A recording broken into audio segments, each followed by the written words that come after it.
Assalamualaikum warahmatullahi wabarakatuh. Teman-teman semuanya, dalam kesempatan ini saya mau berbicara tentang satu topik mengenai hadis. Topiknya adalah tren dan perkembangan dalam studi hadis di Akademia Barat. Latar belakang saya berbicara mengenai topik ini adalah pertanyaan atau list pertanyaan yang dikirim oleh sahabat baik saya kepada saya. Jadi saya menjadi semacam narasumber atau orang yang diwawancarai untuk kepentingan riset teman baik saya ini. Jadi saya gunakan medium ini untuk menjawab sekaligus juga menyampaikan informasinya ke publik karena saya lihat saya timbang bahwa informasinya ini tampaknya juga bermanfaat bagi publik secara luas. Pertama-tama saya mau memberi disclaimer dulu bahwa saya sebenarnya tidak mengkaji ilmu hadis secara spesifik. Bidang penelitian saya bukan studi hadis, tetapi dalam sejarah perjalanan saya sebagai thalibul ilmi banyak bersinggungan dengan bidang-bidang hadis, dengan kajian-kajian hadis, sehingga ya mengikuti beberapa debat, diskusi, mengikuti perkembangannya, walaupun juga tidak seintens mungkin teman-teman yang berada pada disiplin ilmi di ini atau mendapatkan pendidikan formal pada bidang ini. Nah, oke, saya mulai dulu dari cerita bahwa secara umum sebenarnya eh, studi hadis di Barat itu dapat dibagi menjadi 4 fase. Pertama adalah fase orientalis. Kita bisa meletakkan nama seperti Ignaz Goldziher sampai mungkin Joseph Shah pada fase ini, di mana mereka menulis mengkaji hadis, tapi pandangan mereka yang menimbulkan ketidaknyamanan bagi para pembaca Muslim. Fase selanjutnya adalah fase apologi Islam. Jadi artinya kemunculan sarjana-sarjana Muslim untuk merefute, merefute atau menolak argumentasi para orientalis. Disebut apologi ya karena memang muncul untuk menjawab gitu. Dalam studi di Barat misalnya ada nama Mustafa Azomi. Nah, fase selanjutnya adalah fase revisionis. Em, Ya kelahiran seperti Michael Cook, Patricia Crone. Ini sudah generasi selanjutnya. Bahkan nama seperti Michael Cook tuh masih hidup sampai sekarang gitu. Disebut revisionis karena pandangan mereka tentang kesejarahan hadis itu merevisi keyakinan umum masyarakat Muslim mengenai asal-usul atau kesejarahan hadis. Bedanya apa dengan orientalis? Ya bedanya kajiannya jauh lebih serius, jauh lebih dalam gitu. Tapi dipandang dari sudut pandang kesejahteraan Islam masih belum memberikan apa ya kenyamanan gitu. Masih banyak yang tidak sejalan dengan keyakinan doktrinal. Nah, fase selanjutnya adalah fase reevaluasi. Jadi para peneliti Barat mengkaji catatan-catatan atau argumentasi revisionis tadi dan memberikan jawaban secara ilmiah. Nama seperti Harold Moski itu bisa dimasukkan di sini. Gitu. Ya, mungkin juga bisa dimasukkan dalam kategori ini tokoh-tokoh pengkaji barat sendiri yang kemudian menjadi Muslim gitu. Misalnya ada nama seperti Jonathan Brown. Nanti saya akan lebih jauh cerita tentang nama Jonathan Brown. Dan 4 fase yang saya ceritakan mengenai studi hadis di Barat ini itu juga saya ambil, saya cuplik dari observasi yang dilakukan oleh Jonathan Brown sendiri. Nah, secara umum sebenarnya studi hadis di Barat itu lahir dari satu manhaj yang unik, yang khas Barat juga dalam memahami teks, memahami kesejarahan sebuah teks. Itu berangkat dari hermeneutic of suspicion atau cara baca yang mengedepankan kecurigaan. Jadi atau presumption of suspicion. eh, Apa ya? Presumption, praasumsi atau anggapan bahwa teks ini kita anggap aja dulu tidak valid, tidak sahih. Jadi bukan netralitas misalnya atau mengedepankan kesohehan. Sebaliknya, ini anggap dulu nggak soheh sampai ada bukti-bukti yang menunjukkan bahwa dia soheh. Ya, itu dipengaruhi oleh cara pandang Kristen dalam melihat otentisitas Bible yang kemudian diterapkan kepada cara pandang teks yang lain. Dalam hal ini adalah kajian hadis Nabi. Jadi itu yang membedakan antara asal-usul kajian hadis di Barat dan kajian hadis di Islam, di mana dalam kajian hadis Islam tentu saja kita berpijak pada otoritas, kita meyakini Nabi hidup bersama para sahabat, mengucapkan apa namanya pernyataan-pernyataan tertentu dalam banyak konteks, melakukan banyak perbuatan yang dicatat kemudian ditransmisikan secara turun-temurun dari generasi ke generasi. Jadi bagi kita catatannya adalah keyakinan kepada otoritas gitu. Sementara bagi orang Barat tadi adalah kecurigaan bahwa sebenarnya itu fabrikasi, itu dibuat-buat. Nah, eh, hal selanjutnya yang ingin saya ceritakan mengenai perkembangan. Jadi kajian di hadis di Barat itu sebenarnya sangat dinamis, berkembang dengan sangat baik. Jadi kalau ada orang bilang, apalagi Muslim misalnya ya, sudah berhenti kajian hadis itu sudah mentok gitu pada ketika apa namanya tausik atau tashih tad'if hadis itu sudah ditutup oleh para ulama gitu. Sehingga peluang untuk mengkaji hadis juga sudah semakin mengecil. Nah, itu satu ya cara berpikir yang melihat ilmu itu sempit. Sebenarnya banyak celah-celah untuk melihat kebaharuan novelty dalam dalam mengkaji hadis. Beberapa hal yang ingin saya tekankan mengenai perkembangan dalam studi hadis, terutama hal-hal yang sifatnya ya ada nanti yang sifatnya epistemik, tapi juga ada yang terkait dengan aktor-aktor. Nah, saya mulai dulu dari aktor. Perkembangan yang cukup menggembirakan adalah sekarang studi hadis itu ditekuni oleh para peneliti Muslim sendiri dan banyak juga dari kalangan convert atau revert gitu. Generasi awal tadi kan studi hadis di Barat itu generasinya Goldziher, Syekhul Mustashrikin dari Hungaria, kemudian Joseph Shah orang Jerman, kemudian juga yang tadi saya bilang fase reevaluasi tadi, Harold Moski orang Jerman. Nah, sekarang kita punya tokoh seperti namanya Jonathan Brown. Ini dosen saya di waktu mengambil kuliah musim panas di Triple IT. Kemudian ada tak nama seperti Scott Lucas. Saya tidak tahu sebenarnya secara meyakinkan, tapi tampaknya dia Muslim. Mengajar di Arizona State saya dulu, tapi beda kampus. Saya di Arizona State University, dia mengajar di UAV University of Arizona. Kemudian ada Adis Dureja, ini sarjana Muslim convert juga yang tinggal di Australia. Kajian Brown itu sangat banyak penelitiannya dia. Eh, Misalnya dia penelitiannya dan ini sekaligus bercerita tentang perkembangan tematik dalam kajian hadis. Dia berbicara tentang kesejarahan studi matan. Kapan sih studi matan itu muncul? Dalam konteks apa dia muncul kajian matan? Kemudian apa yang membuat kajian matan itu kemudian digandrungi pada abad modern? Jadi pertanyaan-pertanyaan tentang sosiohistoris, tapi terkait dengan perkembangan sebuah konsep. Nah, itu yang disebut dengan kajian sejarah intelektual, gitu. Jadi secara prinsipil nama-nama yang saya sebutkan tadi itu kita menyebutnya sebagai sejarawan intelektual, terutama sejarah hadis, gitu. Kemudian mungkin pemirsa atau penonton banyak yang familiar dengan bukunya Jonathan Brown, jadi Muhammad Legacy, itu terbit pertama kali tahun 2009. Usianya masih sangat muda waktu itu, 27 tahun kalau nggak salah.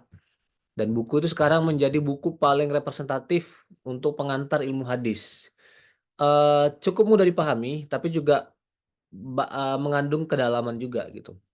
Nah, di edisi revisinya ini eh, ada update data yang dia masukkan. Jadi bagaimana hadis itu digunakan dalam konteks politik. Jadi ada satu chapter berkenaan dengan hadis dan Arab Spring gitu. Perdebatan para aktor di lapangan terutama di Mesir ketika mereka berbeda visi politik dan bagaimana mereka menggunakan hadis. Nah, itu perkembangan-perkembangan di barat yang mungkin dapat menginspirasi mengenai bagaimana hadis dapat diteliti. Jadi terutama melihat bagaimana konteks penggunaan hadis, siapa aktornya, apa hadis yang digunakan, apakah mereka peduli apa enggak dengan status kesohihan, status kedoifan misalnya. Itu. Nah, Scott Lucas tadi itu disertasi tentang Al-Musannaf karya Ibnu Abi Syaibah gitu. Itu pijakan awalnya, tapi sekarang dia berkembang. Misalnya eh, kajian terbarunya itu mengenai Al-Hakim An-Naisaburi. Atau kita tahu pengarang kitab Al-Mustadrak. Bagaimana kajiannya begini, spesifik banget. Kajian Scott Lucas. Bagaimana Hakim An-Naisaburi bernarasi tentang para sahabat Nabi gitu. Jadi manhaj dia dalam eh, bernarasi mengenai sahabat. Dan ini yang menarik itu adalah konteks di mana Al-Hakim An-Naisaburi ini hidup. Dia hidup di Syi'id Senturi atau abad Syiah. Abad Syiah itu bahasa dari The Venture of Islam Marshall Hodgson. Jadi itu kan tokoh-tokoh besar yang hidup di zaman itu adalah tokoh-tokoh Syiah. Ibnu Babuya, Ibnu Soduk gitu misalnya ya. Kemudian Ibnu Muflih, ada nama-nama seperti itu. Nah, jadi dia hidup di periode yang didominasi oleh sarjana Syiah. Waktu itu dinasti yang berkuasa adalah dinasti dari Dailam itu yang berkuasa sebelum Seljuk. Namanya, lupa saya namanya. Dinasti dari Dailam. Yang menguasai, mengconquer kekhilafan Abbasiyah. Berkuasa selama 90 tahun. Wah, lupa saya. Jadi hidup pada periode itu, tetapi kemudian dia tetap Sunni, bahkan karyanya kan karya Sunni, hadis Sunni yang lahir pada zaman dominasi intelektual Syiah. Nah, karyanya yang lain tuh berbicara tentang manhaj Ibnu Hambal atau Ahmad bin Hambal dalam merekonstruksi Shahifah dari Amr bin Shu'aib. Oke, kemudian perkembangan selanjutnya tadi mengenai aktor kemunculan dari aktor Muslim, kemudian yang convert plus juga topik-topik mereka. Selanjutnya perkembangan lain adalah kemunculan sarjana perempuan dalam studi hadis. Nah, saya mau menyebut satu tokoh yang tokoh ini juga dosen saya namanya Mona Hasan. Ini orang Arab, mungkin dia aslinya Syria, tapi juga sudah berpindah ke Amerika mengajar di Duke University. Duke University itu kampus yang bagus, kampus yang mapan untuk studi Islam. Disertasinya sebenarnya tentang sejarah pemikiran politik, tentang respon para ulama tentang kejatuhan dinasti Abbasiyah dan dinasti Ottoman. Jadi perbandingan dua periode waktu, bagaimana para ulama menulis tentang katastrofik tragedi ini. eh tapi dia juga punya penelitian-penelitian hadis. Nah, misalnya dia pernah mengkaji tentang Amroh binti Abdurrahman, seorang tabi'in, murid dari Aisyah binti Abu Bakar radhiyallahu anha.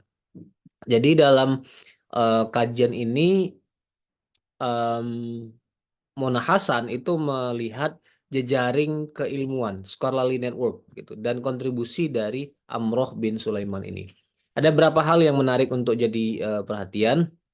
Pertama, dia menggunakan pendekatan kuantitatif dalam melihat jejaring penyebaran apa ya hadis gitu.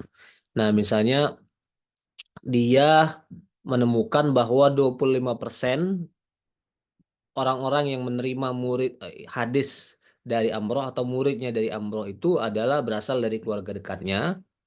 50% adalah ahli hukum yang memiliki hubungan kekeluargaan agak jauh dan 23% dari kalangan umum.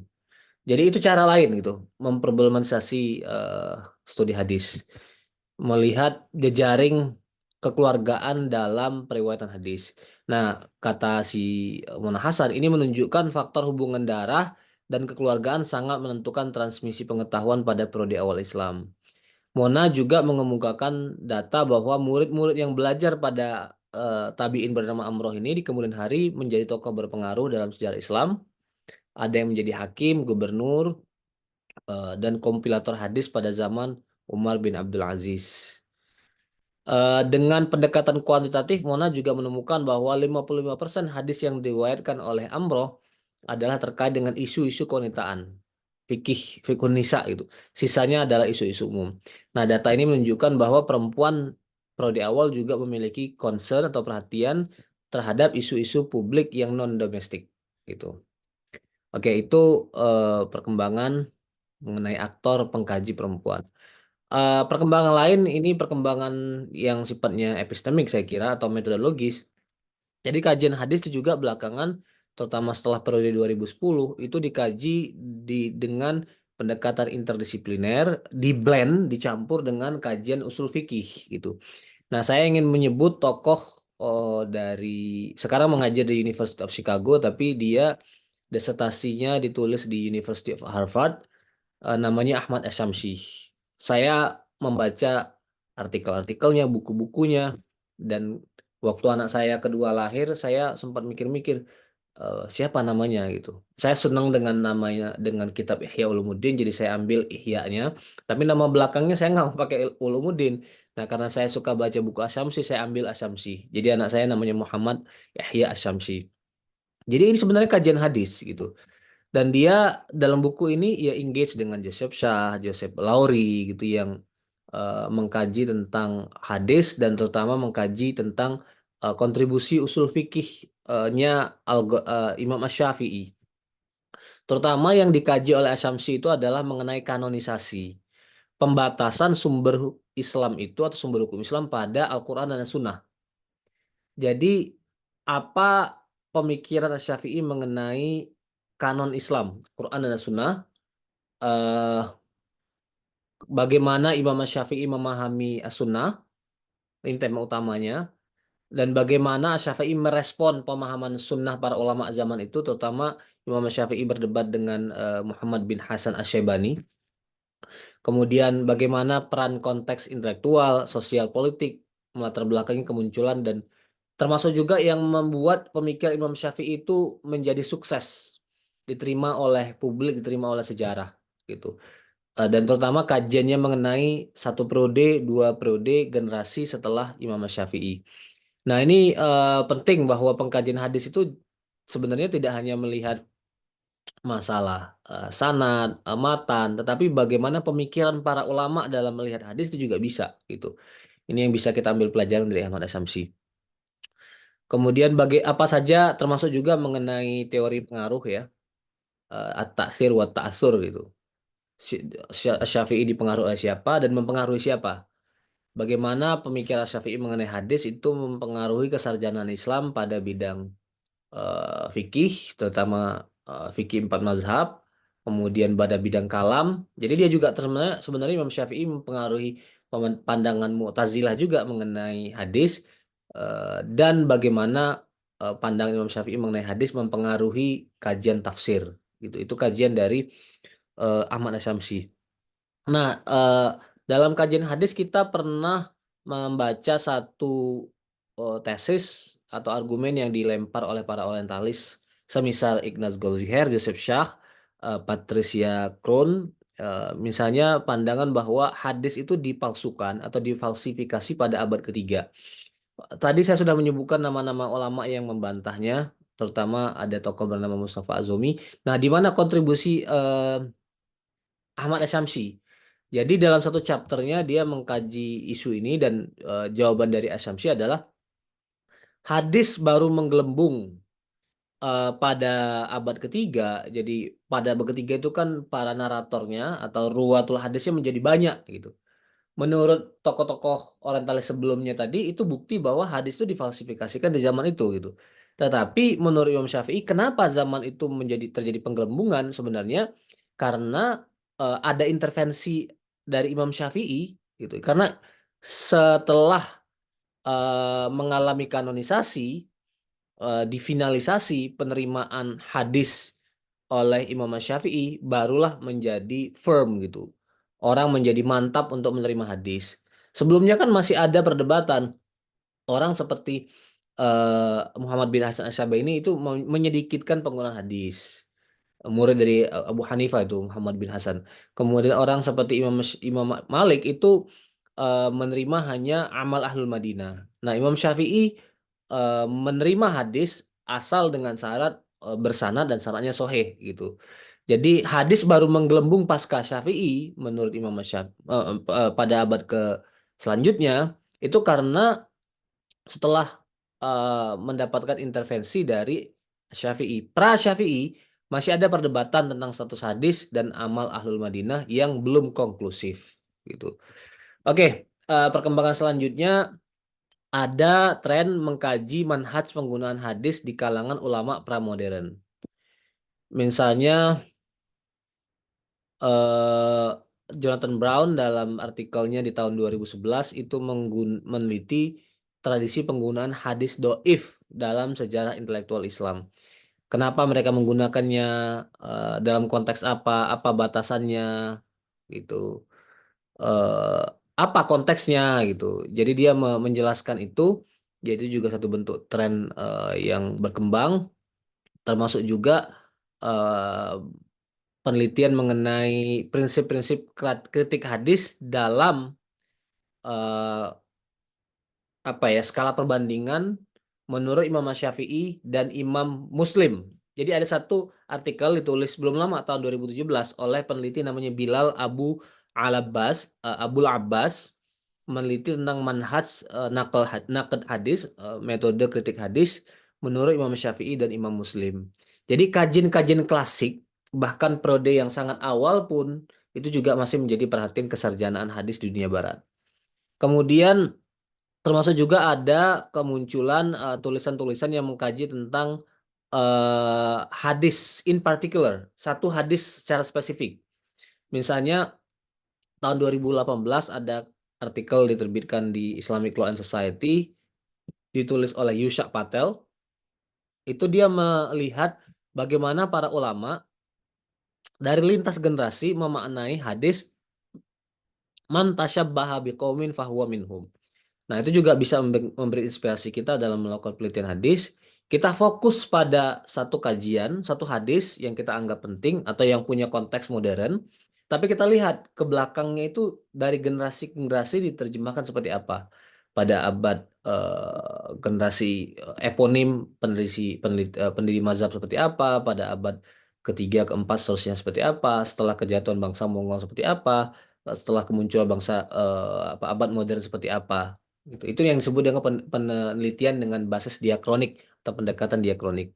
Termasuk juga ada tren mengkaji ulama pensyarah hadis. Nah, saya mau cerita eh, John Blecher gitu ya. Ada tokoh namanya John Blecher. Ini saya pernah hadir kuliah umumnya di University of Edinburgh. Kebetulan saya sekarang ada di University of Edinburgh. Jadi dia menerbitkan buku tahun 2018, penerbitnya University of California Press.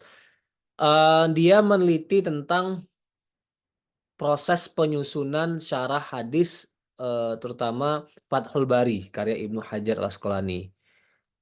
Terutama konteks sosial politiknya, kemudian dinamika dengan pengkaji hadis pada zamannya, hubungan dia Ibnu Hajar dengan penguasa dinasti Mamluk pada waktu itu, dan termasuk juga John Blecher ini menerjemahkan em, apa namanya bukunya Ibnu Hajar Al Asqalani tentang Al-Waba. Jadi waktu kemarin awal-awal COVID kan kita sama-sama jadi familiar dengan buku ini. Kemudian ada hadis-hadis, ada syarah-syarah mengenai apa itu wabak, dan ini sudah terjemahkan dalam bahasa Inggris dengan penjelasan konteks sosial politiknya oleh peneliti namanya John Blecher.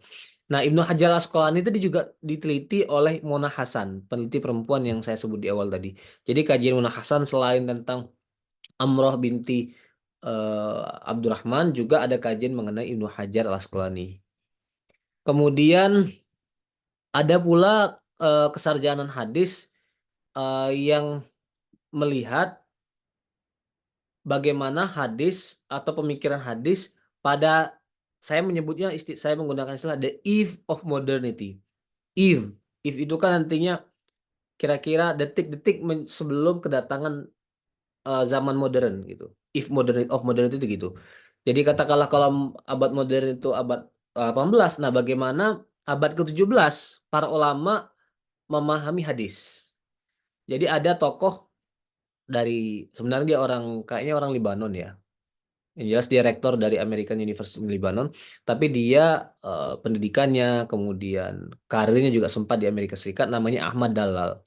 Ahmad Dalal ini berbicara tentang revival and reform in Islam, revitalisasi dan pembaharuan dalam Islam, dan terutama mengkaji dua tokoh, Asy-Syaukani dan As-Sun'ani, dan bagaimana pandangan mereka tentang hadis. Nah, jadi dia berbicara tentang bagaimana sih kondisi dunia Islam sebelum mengalami perjumpaan dengan dunia Barat. Dengan begitu berarti sebenarnya eh, dia memproblematisasi kemodernan. Jadi kemodernan itu adalah satu kategori epistemik. Ketika kita masuk zaman modern, otomatis cara berpikir, eh, way of being, way of thinking itu menjadi berubah secara radikal, secara secara signifikan gitu. Nah, kemudian ketika zaman itu belum hadir, bagaimana cara berpikir umat Islam gitu. Nah, dia mengkaji Asy-Syaukani dengan As-Sun'ani. Kemudian termasuk juga, nah ini saya mau cerita tentang perkembangan dalam ranah non akademik. Maksud saya di luar ranah riset dan penelitian. Di dunia barat sekarang banyak bermunculan Islamic seminaries. Itu istilahnya kalau terjemahkan ke dalam bahasa Indonesia adalah perguruan tinggi Islam. Tapi perguruan tinggi Islam di mana orang belajar Islam itu dari pendekatan sebagai insider gitu. Kayak sistem pondok pesantren atau sekolah tinggi atau mahat ali di Indonesia lah kira-kira gitu. Disinilah orang-orang Islam di Barat belajar ilmu-ilmu keislaman termasuk hadis. Jadi ini juga tren selama beberapa dekade terakhir ini dan terus tumbuh. Orang belajar hadis tidak perlu lagi ke Timur Tengah karena sekarang sudah bermunculan Islamic Seminaris itu di dunia Barat. Di UK ini sendiri itu kan eh, apa namanya imigran atau pendatang dari Asia Selatan itu banyak sekali. Nah, Asia Selatan itu kan dua aliran mainstreamnya itu adalah Deobandi dan Barelvi. Yang Deobandi aja di UK ini seluruh UK ada 30 madrasah gitu, tempat mereka belajar Islam. Di Amerika juga ada Zaituna, ada Maghrib Institute, ada American Islamic University dan lain-lain, tempat orang untuk mengkaji ilmu-ilmu keislaman termasuk hadis. Nah, kemudian satu hal lagi dan mungkin ini terakhir mengenai perkembangan ilmu hadis. Ya, sekali lagi saya ingin menggambarkan bahwa apa yang saya sampaikan itu tidak ekshaustif, tidak untuk menceritakan semua apa yang saya tangkap, apa yang menjadi perhatian saya. Itu karena dunia barat itu kan berhubungan dengan cara pandang orang barat tentang tentang kemodernan, tentang cara hidup. Akhirnya juga menyentuh aspek-aspek yang muskil dalam hadis. Jadi sampai hari ini itu debat di kalangan non akademia mengenai status hadis, status pernikahan Aisyah tuh masih terus eh, bergulir gitu. Ini sejak awal abad 20 sebenarnya ada tokoh orientalis namanya Margoliouth, itu dari sini, dari University of Edinburgh. Kemudian sekarang Islamofob, Kristen apologetik banyak menggunakan hadis ini untuk menyerang Islam. Ada tokoh namanya David Wood, kemudian Robert Spencer, yang punya punya postingan-postingan, punya video-video YouTube untuk menyerang Islam melalui pintu masuk hadis pernikahan Aisyah gitu. Nah, merespon tuduhan-tuduhan ini ya lahirlah riset-riset akademik, lahirlah ya kesarjanaan dari Muslim gitu. Jadi orang seperti Jonathan Brown tuh banyak menulis tentang topik ini. Teman-teman bisa masuk ke website namanya Yakin Institute misalnya, itu topik hadis pernikahan Aisyah tuh dijelaskan dalam banyak artikel. Dan para imam-imam, imam masjid yang tidak mengajar di universitas, tapi mereka punya akses ke masyarakat, punya akses ke ruang publik, berbicara ke publik dan lebih influensial sebenarnya karena mereka ke ruang publik bukan hanya ke ruang akademia, juga banyak berbicara tentang hadis pernikahan Aisyah ini. Ada tokoh namanya Umar Sulaiman, ada tokoh namanya Yasir Qodi. Kemudian saya sendiri punya riset yang diterbitkan oleh IJIMS tahun lalu. Saya membandingkan antara respon dari Jonathan Brown yang saya sebut sebagai seorang tradisionalis dengan Yasir Audah. Nah, teman-teman yang ingin melihat kontestasi dua metodologi dalam memahami hadis ini bisa membaca artikel saya tersebut gitu. Saya kira itu saja yang bisa saya ceritakan. Sekali lagi, perkembangannya sangat signifikan di luar sana, kajian-kajian akademik termasuk juga di yang sifatnya ke pesantren atau seminaris tadi, dan saya tentu saja tidak bisa menceritakan semuanya karena pasti akan sangat panjang dan juga di luar pengamatan saya gitu. Tapi mudah-mudahan yang saya sampaikan ini bermanfaat. Oke, terima kasih. Bila taufiq wal hidayah. Assalamualaikum warahmatullahi wabarakatuh.